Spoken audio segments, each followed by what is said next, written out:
Halo Bapak Ibu semuanya, apa kabar? Semoga Bapak dan Ibu dalam keadaan baik dan sehat. Pada kesempatan kali ini, kami tim KKN PPM UGM Batu Bumi Aji 2021 akan menyampaikan materi mengenai kajian air limbah ternak sapi Desa Gunung Sari untuk para peternak yang ada di Desa Gunung Sari. Yang pertama yaitu latar belakang dari penyampaian materi ini, bahwa masih banyak peternak yang membuang limbah kotoran sapi dengan cara dibuang secara langsung ke belakang rumah atau selokan dekat pemukiman warga tanpa melakukan pengolahan terlebih dahulu, sehingga air limbah yang dibuang begitu saja akan menyebabkan badan air tercemar. Terlebih lagi apabila terjadi hujan yang akan membawa air limbah itu menyebar kemana-mana dan menjadi polutan bagi air yang ada di sekitarnya. Bahaya air limbah ternak sapi yang dibuang secara langsung tanpa pengolahan, bahwa limbah sapi ini yang tidak diolah dengan baik menjadi agen penyakit dan mempengaruhi kesehatan. Kotoran sapi mengandung mikroorganisme seperti bakteri E. coli dan juga Salmonella sp yang menyebabkan gangguan kesehatan seperti diare dan juga tipes. Selain itu, kotoran sapi juga mengandung gas metana yang cukup tinggi.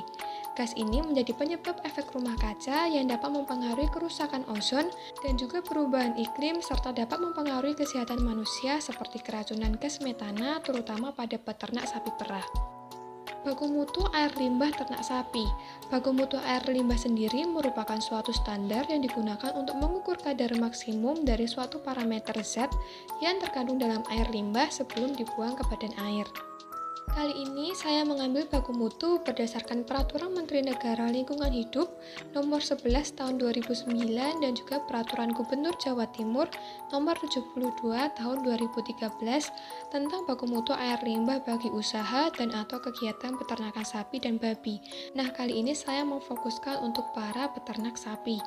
Yang pertama yaitu kadar BOD yang maksimal yaitu sebesar 100 mg per liter, COD sebesar 200 mg per liter, TSS sebesar 100 mg per liter, total amonia sebesar 100 mg per liter, pH berkisar dari 6-9, kemudian untuk volume limbah maksimal yaitu sebanyak 200 liter per ekor per harinya.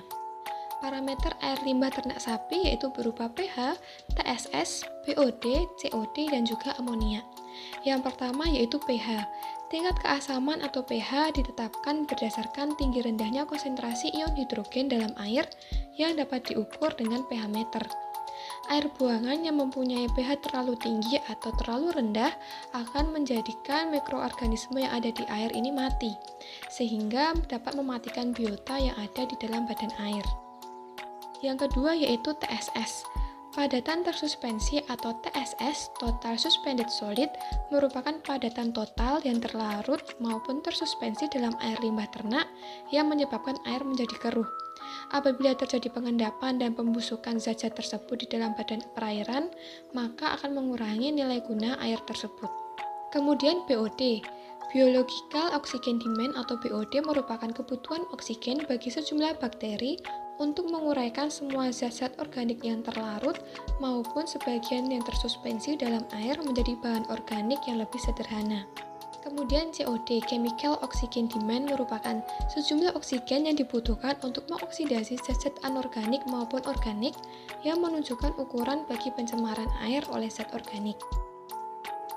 Yang terakhir yaitu amonia. Gas amonia dapat menimbulkan gangguan melalui penyebaran bau yang tak sedap dan juga menimbulkan masalah kesehatan bagi manusia dan juga bagi ternak itu sendiri. Bau yang dihasilkan oleh amonia merupakan hasil dekomposisi biologis dari bahan organik yang ada dalam limbah ternak. Keracunan amonia melalui inhalasi menyebabkan iritasi saluran nafas bagian atas yang disertai batuk, muntah, kemudian selaput lendir hidung dan juga faring menjadi merah. Apabila kadar amonia ini sangat tinggi, bisa menyebabkan sesak nafas, edema paru, dan juga sianosis. Kemudian perbandingan hasil uji air limbah ternak sapi dengan baku mutu menunjukkan bahwa hasil uji ini sangat tinggi dan melebihi ambang batas dari baku mutu, yang menandakan bahwa air limbah ini tidak dalam kondisi aman dan sangat berbahaya bagi kesehatan dan juga lingkungan sekitar. Kemudian perbandingan hasil analisa. Nah, nilai BOD sebesar 427,6 mg per liter menunjukkan bahwa dalam proses oksidasi secara biologi membutuhkan oksigen sebesar 427,6 mg dalam tiap liternya.